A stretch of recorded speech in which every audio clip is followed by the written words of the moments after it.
Question number 1 का जो first part है एक्सरसाइज 11.1 में, उसमें हमें 3 साइड्स और 3 एंगल्स जो हैं ये हमारे डाटा का हिस्सा होते हैं। इसमें से कुछ चीज़ें हमको गिवन होंगी, 3 चीज़ें आमतौर पर गिवन होती हैं और 3 चीज़ें मालूम करनी होती हैं। ए, बी और सी ये 3 एंगल्स होते हैं। इनमें से एंगल ए हमको गिवन है 30, एंगल बी जो है वो हमको फाइंड करना है, और एंगल सी जो है उसके ऊपर ये जो निशान बना हुआ इसको ले 90 डिग्री है। उसके अलावा जो हमको values small a b c से रिप्रेजेंट किए जा रहे हैं वो उनकी कॉरस्पॉन्डिंग साइड्स, यानी कि एंगल ए की या अल्फ़ा की जो अपोजिट साइड है वो स्मॉल ए, एंगल बी की या बीटा की जो सामने की अपोजिट साइड है वो स्मॉल बी, और एंगल सी या गामा की अपोजिट साइड स्मॉल सी। तो ए की वैल्यू हमको फाइंड करनी है, बी की वैल्यू जो है वो भी हमको फाइंड करनी है, और सी की वैल्यू हमको 6 गिवन है। अब इस किस्म के सवालात में जब राइट एंगल ट्रायंगल हमारे पास हो तो हम ट्रिग्नोमेट्रिक लॉज जो हैं साइन अल्फ़ा, साइन ए, कॉस बी, साइन सी वगैरह का इस्तेमाल हम कर सकते हैं। अगर मैं साइन ए का इस्तेमाल करता हूँ तो इसके हिसाब से परपेंडिकुलर हाइपोटेन्यूज हमारे पास फार्मूला है। तो साइन ऑफ ए के लिए जो परपेंडिकुलर है वो है ए, और इसके लिए जो हाइपोटेन्यूज है वो है 6। तो मैं इसकी मदद से साइन ऑफ 30, ए की वैल्यू एज इट इज़ और 6 की वैल्यू, और यहाँ पे जो हमारे पास हाइपोटेन्यूज था 6 उसकी वैल्यू हमने पुट कर दी। साइन 30 की वैल्यू होती है हमारे पास 1/2, तो इससे जो मेरे पास a/6 की वैल्यू बनेगी 1/2 इज इक्वल टू a/6, लिहाजा 2a इज इक्वल टू 6, और a की वैल्यू हमारे पास 3 आ गई। तो हमारा जो एक अननोन है वो फाइंड हो गया। इसी तरीके से जो दूसरा अननोन b है उसके लिए हम कॉज ऑफ ए का एंगल अगर इस्तेमाल करें तो उसके लिए बेस और हाइपोटेन्यूज का फार्मूला हम इस्तेमाल करेंगे। बेस हमारा है b, जो एडजेसेंट साइड होती है वो बेस होती है, जो अपोजिट साइड होती है वो परपेंडिकुलर होता है। तो base upon hypotenuse that is b/6, और यहाँ पे a की वैल्यू जो हम पुट कर देते हैं cos of 30 is equal to b/6। तो यहाँ पे बनता है cos of 30 is under root 3/2, जिससे हमारे पास 2b जो है वो 6 अंडर रूट 3 हो गया, जिससे b की वैल्यू 2 जो है वो 6 को जाकर डिवाइड कर देगा तो 2 अंडर रूट 3, लिहाजा हमारा अगला अननोन b भी फाइंड हो गया। हमारे पास सिर्फ एक अननोन रह गया, a भी हमने फाइंड कर लिया, b भी हमने फाइंड कर लिया, तो एंगल b जो है वो मालूम करना है। तीनों एंगल का सम ट्राइंगल में 180 होता है, तो angle a plus angle b plus angle c जो है इनका सम 180 आ गया। इनकी वैल्यू सी पुटिंग कर देते हैं। a की वैल्यू है 30, एंगल बी हमको मालूम करना है, और एंगल सी जो है वो 90 है। तो इससे हमारे पास एंगल बी की वैल्यू आ गई 180 माइनस 90 प्लस 30 120, तो एंगल बी की वैल्यू हो गई 60 डिग्री। तो यूँ हमने अपने जो 3 अननोन्स थे ए, बी और एंगल बी ये हमने मालूम कर लिया। अच्छा, यहाँ से मुझे b की वैल्यू फाइंड करने में एक मिस्टेक हो गई। जब 6 को 2 पर डिवाइड करेंगे तो 2 नहीं 3 आएगा, तो 3 अंडर रूट 3 हमारा आंसर है। और बाकी एंगल b कहें या इसको बीटा कहें एक ही बात होती है। बुक में चूँकि बीटा का जिक्र है तो हम भी ए बी सी की बजाय अल्फ़ा बीटा गामा का जिक्र करेंगे। हमारे पास जो सेकंड पार्ट है इसमें जो सी के ऊपर एंगल बनता है अब हम उसको गामा कहेंगे, बी के ऊपर जो एंगल बनता है उसको हम बीटा कह देंगे, ए के ऊपर बनने वाले एंगल को हम अल्फ़ा कह देंगे क्वेश्चन की रिक्वायरमेंट के मुताबिक। तो हमारे पास जो बी के सामने साइड है उसको हम स्मॉल बी, एक सी के सामने साइड को स्मॉल सी, ए की सामने वाली साइड को स्मॉल ए। तो इसमें हमको अल्फ़ा ये मालूम करना है। इस तरीके से जो बीटा है उसकी वैल्यू गिवन है 67.3, और जो एंगल सी है या गामा है वो है 90, ये भी हमको गिवन है। ए की वैल्यू जो है वो हमको मालूम करनी है, बी की वैल्यू जो है 126 हमको गिवन है, सी की वैल्यू ये भी हमको फाइंड करनी है। तो गामा और बीटा के हिसाब से मैं अल्फ़ा की वैल्यू मालूम कर सकता हूँ। Alpha plus beta plus gamma की जो वैल्यू है वो है 180 डिग्री। इसके अंदर अल्फ़ा की वैल्यू अगर हम पुट करें तो वो बनती है हमको फाइंड करनी है, बीटा की वैल्यू है 67.3 डिग्रीज़, और गामा की वैल्यू जो है वो 90 डिग्रीज़ गिवन है।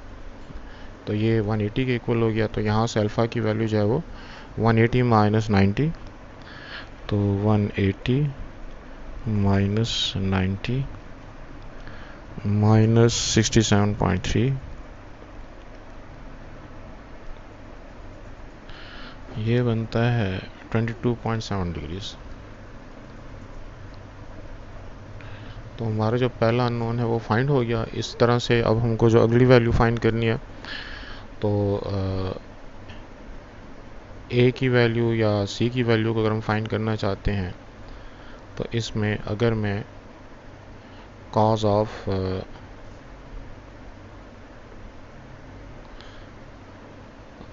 यहाँ पे अब हमको ये तय करना पड़ेगा कि ए क्या है और ये बी क्या है। तो ये सी के सामने वाली जो साइड है वो हाइपोटेन्यूज है, क्योंकि 90 के सामने वाली साइड हाइपोटेन्यूज होती है, तो हम वो फार्मूला इस्तेमाल नहीं कर सकते जिसमें कि हाइपोटेन्यूज का जिक्र हो, क्योंकि हाइपोटेन्यूज जो है वो ए के हिसाब से जो है वो अननोन है। तो मैं अगर टेंजेंट ऑफ अल्फ़ा ले लूँ, तो टेंजेंट ऑफ अल्फ़ा के लिए परपेंडिकुलर, तो जो इसकी सामने की साइड है ए वो परपेंडिकुलर हो गया, और इसकी साथ वाली जो साइड है बी ये इसका बेस हो गया। और अल्फ़ा की वैल्यू जो है वो हम फाइंड कर चुके हैं 22.7। तो मैं यहाँ पे लगाता हूँ tangent of 22.7 is equal to a by 126। इससे मेरे पास बनेगा 126 into tangent of 22.7 is equal to ए।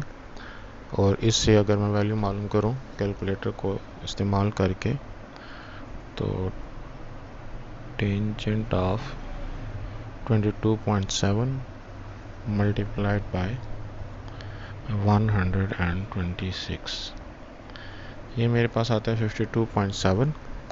लिहाजा मेरे पास ए जो है वो 52.7 हो गया। अब जो मेरा अगला अननोन है वो है सी। तो सी की वैल्यू को मालूम करने की खातिर मैं अगर कॉज ऑफ अल्फ़ा की वैल्यू लगा दूं, तो कॉज ऑफ अल्फ़ा जो है वो मेरे पास बनेगा बेस। तो बेस जो है वो इसके साथ लगी हुई एडजेसेंट साइड 126, और हाइपोटेन्यूज जो है वो सी, क्योंकि 90 के अपोजिट वो है। तो यहाँ पे मैं कॉज ऑफ अल्फ़ा की वैल्यू लगाता हूँ। अल्फ़ा की वैल्यू है जी 22.7 26 बाई सी। यहाँ से सी की वैल्यू आएगी 126 डिवाइड बाय कॉज ऑफ 22.7, जिससे आया 126 डिवाइडेड बाय कॉज ऑफ 22.7। तो ये हमारे पास आता है जी 13.6, सॉरी 136.5। तो इस तरीके से हमने अपने तीनों अननोन अल्फ़ा, ए और सी को फाइंड कर लिया। जो थर्ड पार्ट है इसमें हमको जो है एंगल अल्फ़ा ये मालूम करना है, ए के ऊपर बनने वाला एंगल। एंगल सी या गैमा ये 90 डिग्री के इक्वल गिवन है। एंगल बीटा ये हमको मालूम करना है। सी एंगल सी के सामने वाली साइड स्मॉल सी जो है वो 10 यूनिट्स गिवन है। ए भी मालूम करना है और बी भी मालूम करना है। तो हम अगर यहाँ पे बीटा के हिसाब से, यानी कि हमारा बीटा एंगल हो गया, ये हमारा गैमा एंगल हो गया और ये हमारा अल्फ़ा एंगल हो गया। बीटा के हिसाब से अगर मैं मालूम करता हूँ कॉस ऑफ 45 जो है वो बनेगा बेस और hypotenuse, that is a divided by c. C की वैल्यू है 10। cos 45 की वैल्यू होती है 1/√2। ए की वैल्यू जो है वो हमारे पास इससे आएगी √2a इज इक्वल टू 10, या a इज इक्वल टू 10/√2। इसके बाद जो हमारा दूसरा अननोन है वो है सी की वैल्यू बी के बाद जो है बी हमारा अननोन है। तो मैं उसकी खातिर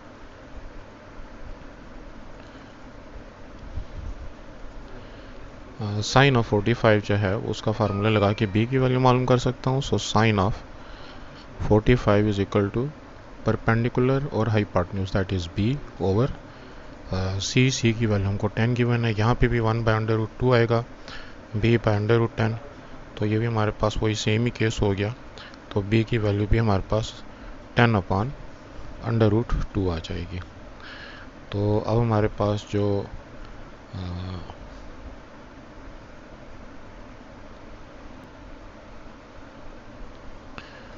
अच्छा बीटा जो है वो अननोन ही 45, उसी को तो इस्तेमाल करके ये हम सारे ए की और बी की वैल्यू निकाल रहे हैं। तो हमको अब जो हमारा अननोन है वो सिर्फ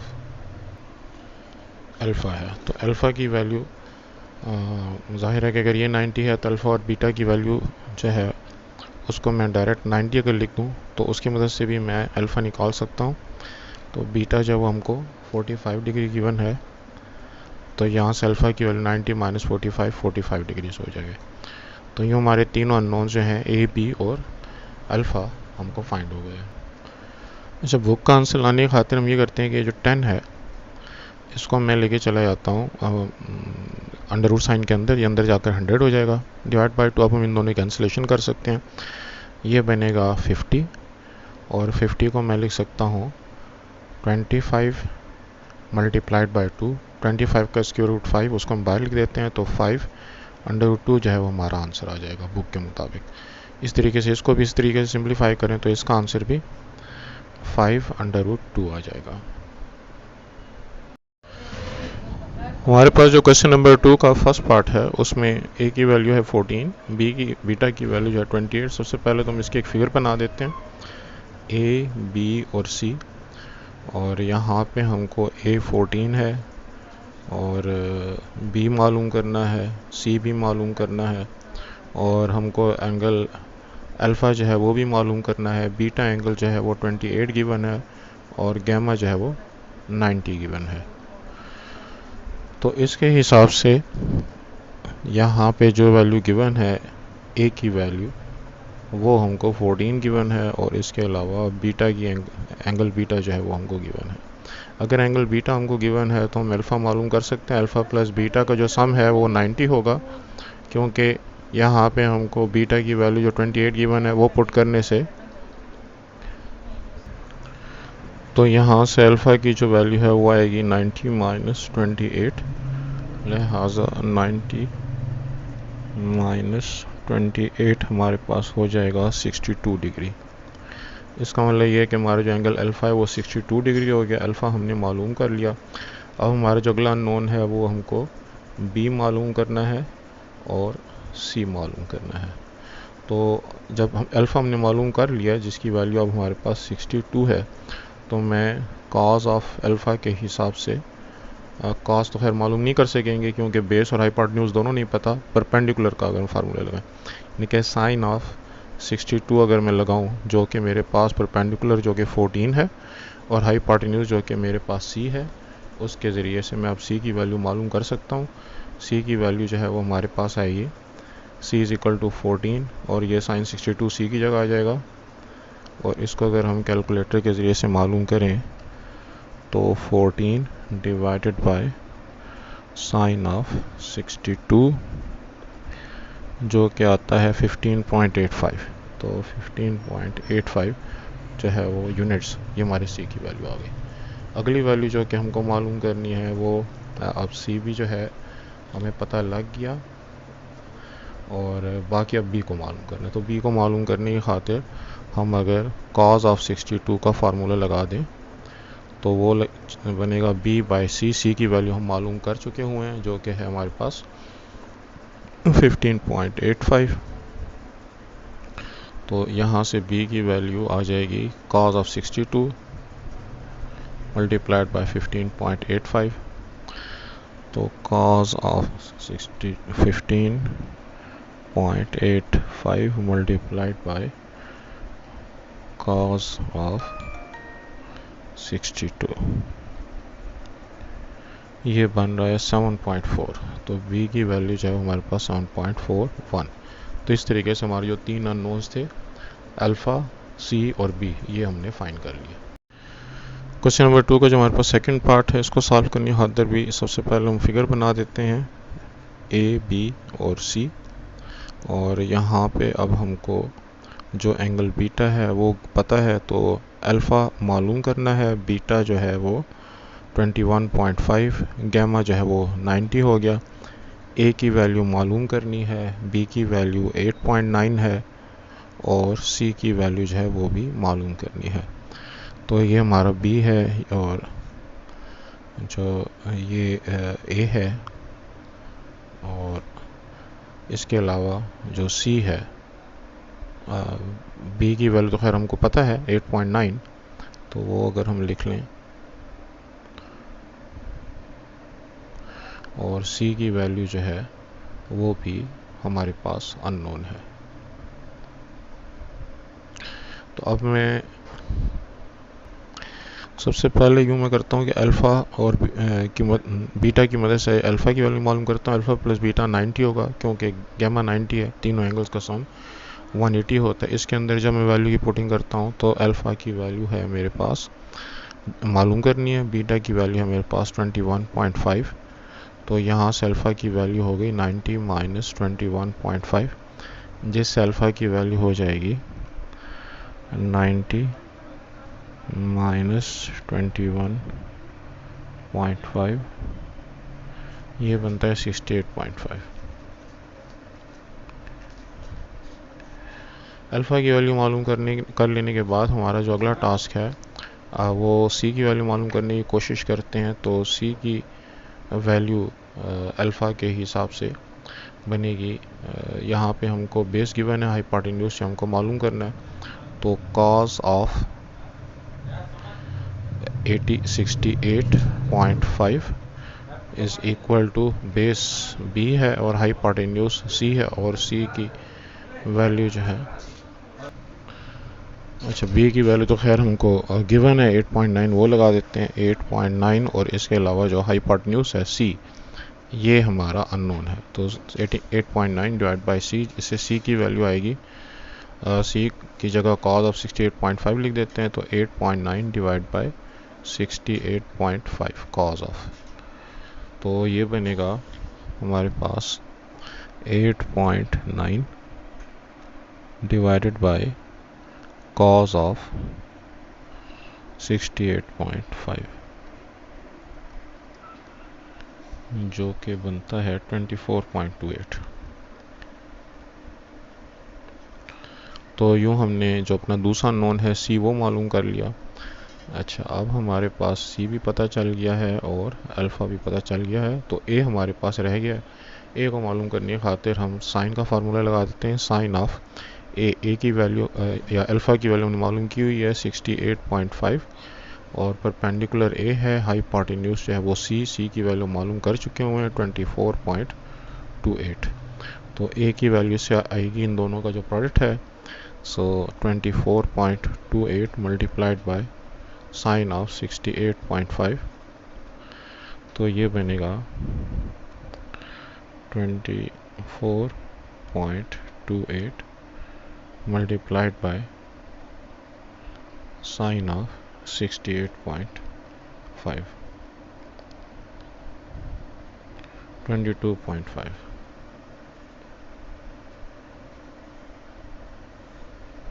तो इस तरीके से हमारे जो तीन अननोन्स थे वो हमने फाइंड कर लिए।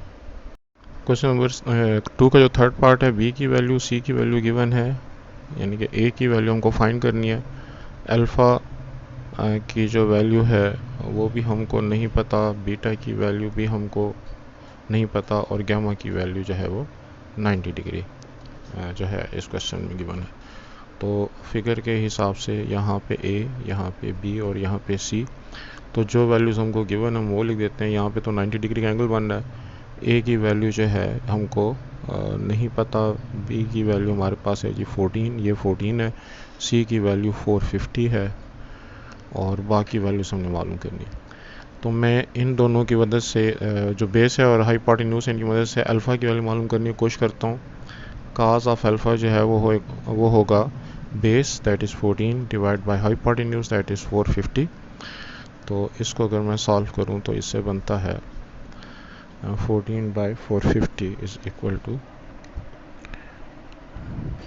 डिवाइडेड बाय 450.03 और अल्फ़ा की वैल्यू जो होगी वो इसका कॉज इन्वर्स हो जाएगा। तो शिफ्ट कॉज इन्वर्स आंसर ये बनता है 88.2।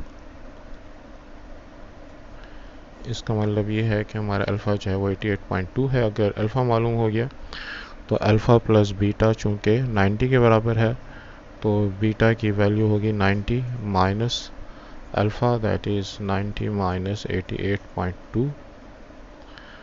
तो वहाँ से हमारे पास बीटा की वैल्यू आ गई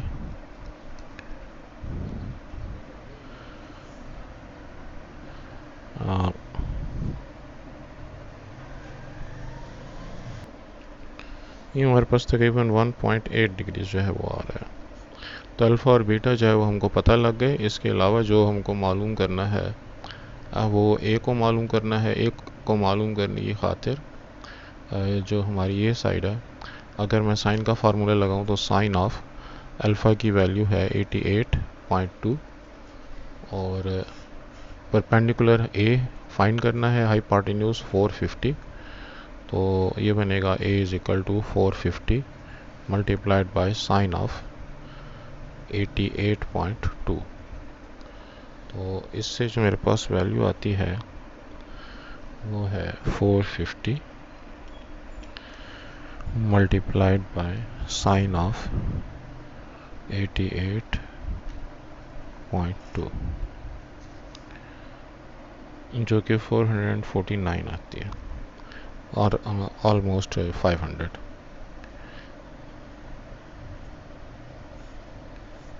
तो इस तरीके से हमने अपने तीन अननोन जो है वो फाइंड कर लिया। क्वेश्चन नंबर 3 में है कि angle of elevation of top of a post, ये पोस्ट है और इससे जो है वो 38 मीटर के डिस्टेंस पर हमारे पास जो पॉइंट है उसके लिए एंगल ऑफ एलिवेशन हमको गिवन है। एलिवेशन नीचे से ऊपर की तरफ जाने वाला एंगल, ये एंगल हमको गिवन है 33.22 या 23 डिग्रीज। तो हमको जो मालूम करना है वो हाइट ऑफ द पोस्ट मालूम करना है। इसको मिक्स कर लेते हैं। तो let x be height of post. अब अगर हम फिगर को गौर से देखें तो x जो है वो इस फिगर में परपेंडिकुलर बन रहा है। 33.23 जो है ये हमारा जो है एंगल है, थीटा इसको कह दें। और ये जो हमारे पास 38 है ये बेस है। तो बेस और परपेंडिकुलर में जो रिलेशनशिप बना करता है वो होता है tangent of 33.23 is equal to base perpendicular by base, यानी कि x अपॉन 38। तो x की वैल्यू जो हम मालूम करेंगे तो वो होगी 38 मल्टीप्लाइड बाय टेंजेंट ऑफ 33.23। इससे हमारे पास x की जो वैल्यू बनती है वो बनती है 38 मल्टीप्लाइड बाय टेंजेंट ऑफ 33.23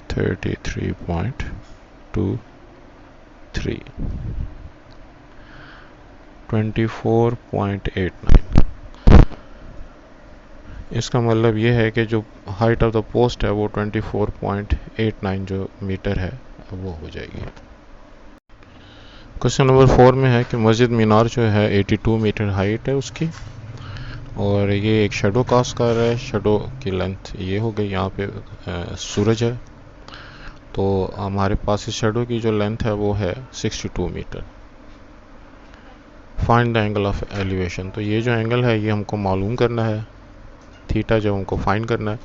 तो इस फिगर में हमको परपेंडिकुलर गिवन है और बेस गिवन है। तो टेंजेंट थीटा का फार्मूला जो है वो है परपेंडिकुलर, दैट इज़ 82 और बेस जो है वो हमारे पास 62 है। तो टेंजेंट थीटा की वैल्यू हमारे पास बनेगी, टेन थीटा की वैल्यू आती है जी 1.32 और अगर हम थीटा की वैल्यू निकालें तो टेंजेंट इनवर्स ऑफ 1.32 या tangent inverse of answer.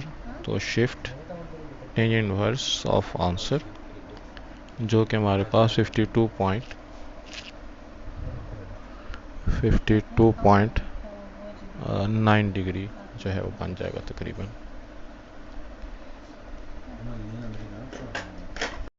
Question number 5 में है कि the angle of depression of a boat is 67.5 metre from the base of a cliff. ये हमारे पास क्लिफ है।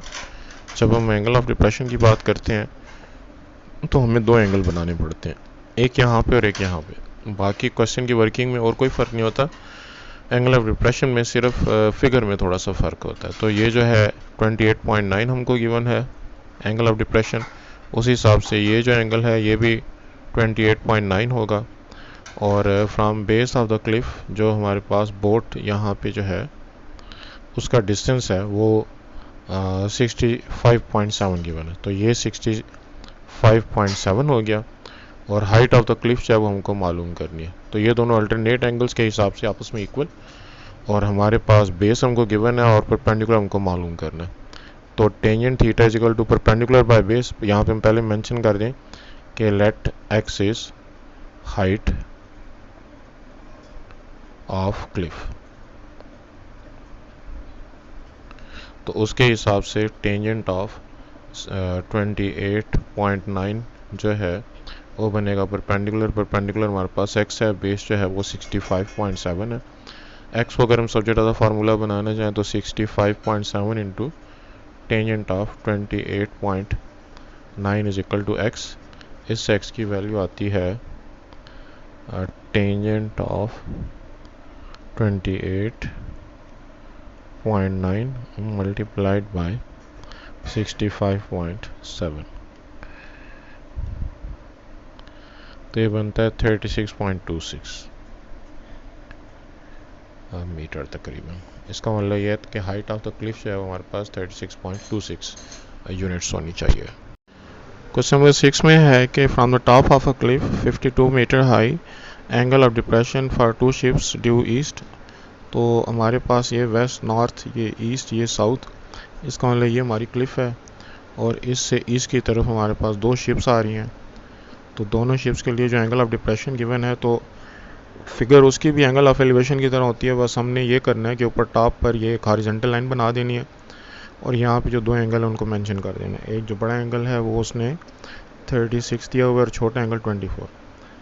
नीचे जब हम ये एंगल बनाएंगे तो इस बात का ख्याल रखना है कि जो छोटा एंगल है 24 वाला ये दूर होना चाहिए और ये 36 वाला एंगल है ये करीब होना चाहिए। हालांकि डिस्टेंस में तो ये होता है कि जो डिस्टेंस ज़्यादा है वो दूर बनता है और जो करीब का डिस्टेंस है वो जो छोटा डिस्टेंस है वो करीब बनता है। लेकिन एंगल में इसका अपोजिट होता है, ज़ाहिर है जो बड़ा एंगल है उसका खुलाव ज़्यादा होगा तो वो करीब होगा, जो छोटा एंगल है उसका खुलाव छोटा होगा तो वो दूर होगा। तो अब अगर मैं इसको लेबल कर देता हूँ तो ए बी और यहाँ पे सी और यहाँ पे डी कर देते हैं। तो सी और डी का हमारे पास जो टू शिप्स हैं, ships at C and D, let their distance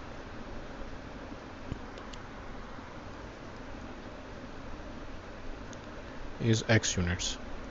तो यहाँ पे जो इन दोनों के बीच में हमारे पास डिस्टेंस बन रहा है हम उसको x ले लेते हैं और हमारे इसको अगर मेंशन कर लें यहाँ पे ज़रा प्रोमिनेंट करके, ये हमारा x हो गया। और जो हमारे पास करीब की शिप है क्लिफ से उसका डिस्टेंस हम y यूनिट ले लेते हैं ताकि ये दोनों जो हमारे पास हॉरिजॉन्टल लाइन बना रहे हैं तो हम x और y में से को इस्तेमाल करते हुए इक्वेशंस बनाएंगे, लेकिन हमारा टारगेट जो है वो x है, यानी कि b c के ऊपर जो शिप है और d के ऊपर जो शिप है उनके बीच का जो डिस्टेंस है। तो अब मेरे पास दो ट्राइंगल्स बनती हैं, उन दोनों ट्राइंगल्स को अगर मैं कंसिडर करूं तो फॉर ट्राइंगल जो मेरे पास बड़ी ट्राइंगल बनती है a b और d, इसमें मेरे पास बनेगा टेंजेंट ऑफ 24 जो है वो परपेंडिकुलर, इस क्लिफ की जो हाइट मुझको गिवन है वो 52 मीटर है, तो perpendicular by base which is ये x और ये वाला y मिला के दोनों इसका बेस बना रहे हैं। और ये मेरी इक्वेशन 1 हो गई। और जो मेरे पास इक्वेशन 2 है, जो छोटी ट्राइंगल अगर मैं ले लूँ तो उसमें मेरे पास छोटी ट्राइंगल से मुराद मेरी ये वाली ट्राइंगल है जिसके अंदर हमारे पास 36 का एंगल बन रहा है। तो फॉर ट्राइंगल पहले मेंशन कर लेते हैं कि हम ट्राइंगल बात कर रहे हैं ए बी और सी की। इसमें हमारे पास टेंजेंट ऑफ 36 जो है उसका परपेंडिकुलर भी 52 है और इसका जो बेस है वो y है। तो इससे जो है मेरे पास जो दो इक्वेशंस बनती हैं। अब बात यह है कि फ्रॉम 1 and 2 इसका न्यूमरेटर भी 52 के बराबर, इसका न्यूमरेटर भी 52 के बराबर। तो यहाँ से 52 की वैल्यू मेरे पास बन गई x plus y into tangent of 24, और यहाँ से मेरे पास 52 की वैल्यू बन गई अब y इंटू टेंजेंट ऑफ 36। तो मैं यहाँ से y की वैल्यू इससे जो क्वेश्चन 1 है और ये जो क्वेश्चन 2 है, यहाँ से y की वैल्यू निकाल के इसके अंदर पुट कर सकता हूँ और फिर अपने लिए x की वैल्यू निकाल सकता हूँ, या डायरेक्ट यहाँ से जो मेरे पास इक्वेशन 2 है उससे भी मालूम की जा सकती है। तो फ्रॉम 2 अगर मैं y की वैल्यू निकालूँ तो मेरे पास बनेगी 52 बाई 1036। तो y is equal to 52 divide by tangent of 36, और ये वाली वैल्यू बनती है 52 डिवाइडेड बाई टेंजेंट ऑफ 36, जो कि मेरे पास बनती है 71.5718। डेसिमल से आगे जितने यूनिट्स हम जाएंगे, 4 यूनिट्स तक अगर जाएं तो ज़रा एक्यूरेट आंसर आएगा। ये हम उठा के पुट कर देते हैं, पुट इन 1। तो 1 में हमारे पास क्या है, 1 में हमारे पास है जी 52 इज इक्वल टू x तो हमको मालूम करना है, और y की वैल्यू हमने मालूम कर ली हुई है जो कि है 71.5718। तो ये मैं y की बजाय पुट कर देता हूँ x प्लस 71.5718, और इसको मैंने मल्टीप्लाई करना है टेंजेंट ऑफ 24 के साथ। तो ये जो टेंजेंट 24 यहाँ मल्टीप्लाई और इधर आकर डिवाइड हो जाएगा, तो 52 divided by tangent of 24 is equal to x plus 71.5718। तो 52 डिवाइडेड बाय टेंजेंट ऑफ 24 जो कि मेरे पास बनता है 116.79 is equal to x plus 71.5718। इस वैल्यू को उठा के इस तरफ लेकर आते हैं, 116.79 minus 71.5718 is equal to x, जिससे x की वैल्यू मेरे पास बनी 116.79 माइनस 71.5718, ये मेरे पास बनता है ये 45.22 तकरीबन। तो ये जो हमारे पास आंसर आया, ये दोनों शिप्स के बीच का डिस्टेंस हो गया। क्वेश्चन नंबर 6 में है कि two mast of 20 metre 12 metre high, if line joining their top makes an angle of 35 with the horizontal. तो ये 12 मीटर का मास्ट है, ये 20 मीटर का मास्ट है, ऑब्वियसली ये इसके मुकाबले में हायर होगा। तो इसके टॉप से इसके टॉप को जो एंगल जा रहा है वो हमको 35 डिग्रीज गिवन है। फाइंड द डिस्टेंस अपार्ट, ये दोनों कितने डिस्टेंस पर हैं ये हमको मालूम करना है। इसको हम एक्स सपोज कर लेते हैं, ये भी x हो गया। अब अगर ये टोटल 20 है तो हमारे पास ये 20 माइनस 12 से ये वाली जो डिस्टेंस है या हाइट है ये आ जाएगी 8। तो अब हम इसको लेबल कर लेते हैं A, B, C, D और E। तो यहाँ पे अब मेरे पास जो अननोन है वो है x, और इस ट्राइंगल के हिसाब से फॉर ट्राइंगल BCD हमारे पास जो इसमें ये जो परपेंडिकुलर और ये बेस है, परपेंडिकुलर और बेस में टेन का रिलेशनशिप बनता है। Tangent of 35 is equal to 8 by x for x is distance between mast. अब यहाँ से x की वैल्यू जो है वो हो जाएगी, x को अगर 1035 की जगह लेकर जाएं और 1035 को 8 की जगह पर लेकर आएं तो हमारे पास x की वैल्यू आ जाएगी 8 divided by tangent of 35 which is equal to 11.42। तो 11.42 मीटर जो है वो हमारा डिस्टेंस होना चाहिए इन दोनों मास के दरमियान। अच्छा, तो 11.42 डिस्टेंस हो गया इनके बीच में, और ये क्वेश्चन नंबर 6 नहीं, क्वेश्चन नंबर 7 है। अच्छा, क्वेश्चन नंबर 8 में है कि measure of angle of elevation of a kite. यहाँ पे काइट जो है वो उसके लिए जो एंगल ऑफ एलिवेशन है वो हमारे पास 35 डिग्रीज है। स्ट्रिंग इज़ 340 मीटर, तो स्ट्रिंग की जो लेंथ है वो 340 मीटर है, लेकिन इसमें 10 मीटर का सैग है जो उसमें झोल है। तो ये 10 मीटर हम अगर इससे माइनस कर लें तो ये हमारे पास बनेगा 330 मीटर। और हमको जो मालूम करना है वो हाइट ऑफ द काइट मालूम करना है। तो इसका मतलब ये हुआ कि let height of kite is x metre, तो टेंजेंट ऑफ 35 हो जाएगा परपेंडिकुलर, सॉरी इसमें टेंजेंट का फार्मूला नहीं बनेगा क्योंकि हमको बेस नहीं पता। इसमें परपेंडिकुलर और हाइपोटेन्यूज, ये जो 330 मीटर है ये हमारा हाइपोटेन्यूज है, तो हम इसमें साइन का फार्मूला लगाएंगे, यानी कि साइन ऑफ 35 परपेंडिकुलर x हो गया और हाइपोटेन्यूज हमारा 330। तो x की वैल्यू हो गई 35 330 मल्टीप्लाइड बाय साइन ऑफ 35। तो इससे हमारे पास वैल्यू बनती है 330 मल्टीप्लाइड बाय साइन ऑफ 35, जो कि हमारे पास बना 189.28 मीटर। तो ये जो है हाइट ऑफ द काइट होनी चाहिए। क्वेश्चन नंबर 9 में है कि एक पैराशूटिस्ट है जो कि एक पॉइंट से दूसरे पॉइंट तक जब डिसेंड होता है तो उसका जो एंगल ऑफ एलिवेशन है वो चेंज हो रहा है। अब ये जो एंगल ऑफ एलिवेशन यहाँ पर है, एंगल ऑफ एलिवेशन जो यहाँ पर है और यहाँ पर है, ये पहले था 50, और जब वो x यूनिट का डिस्टेंस कवर कर लेता है तो फिर एंगल ऑफ एलिवेशन अब बन जाता है 30। हमको ये मालूम करना है कि ये डिस्टेंस जो है कितना कवर करता है 50 से 30 होने के दौरान, जबकि ऑब्जर्वर जो है वो 100 मीटर के डिस्टेंस पे खड़ा है उस पॉइंट से जिस पॉइंट पर ये पैराशूटर लैंड करेगा। तो हमने जो हाइट मालूम करनी है वो x मालूम करनी है, लेकिन उसके साथ हमें इस हाइट की भी ज़रूरत पड़ेगी, इसको हम y सपोज कर लेते हैं। और यहाँ पे मेंशन भी करेंगे कि let x be units descended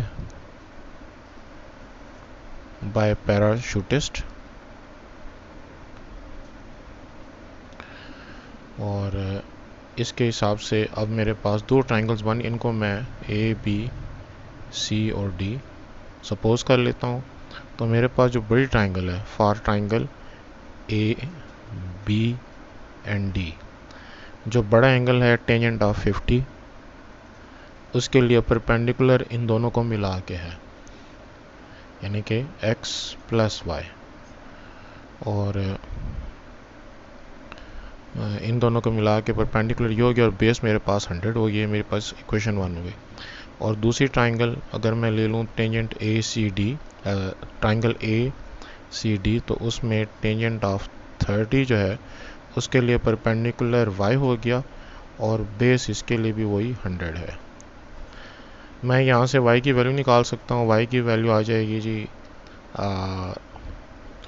tangent 30 multiplied by 100। तो ये वाली वैल्यू मेरे पास कैलकुलेटर से आती है टेंजेंट 30 मल्टीप्लाइड बाय 100 57.73।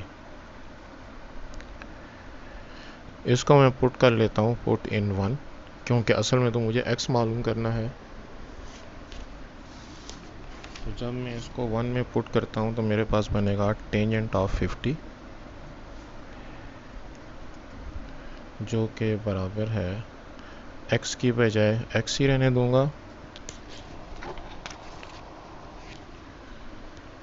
और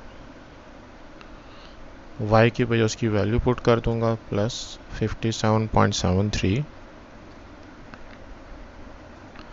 50 अप टू 4 डेसिमल प्लेसेस चले जाते हैं to get the more accurate answer, और डिवाइडेड बाय 100। तो 100 इधर टेन 50 से मल्टीप्लाई हो जाएगा, तो टेंजेंट 50 मल्टीप्लाइड बाय 100, ये बनेगा 1191753 is equal to x plus 57.7350।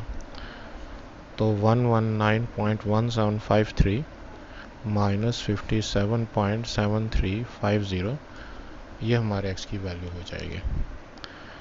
तो माइनस 57.7350 जो कि बनती है 61.44 यूनिट अप्रॉक्सीमेटली। तो इतने मीटर का डिस्टेंस जो है वो कवर करेगा जब एंगल ऑफ एलिवेशन 50 से 30 डिग्रीज होगा।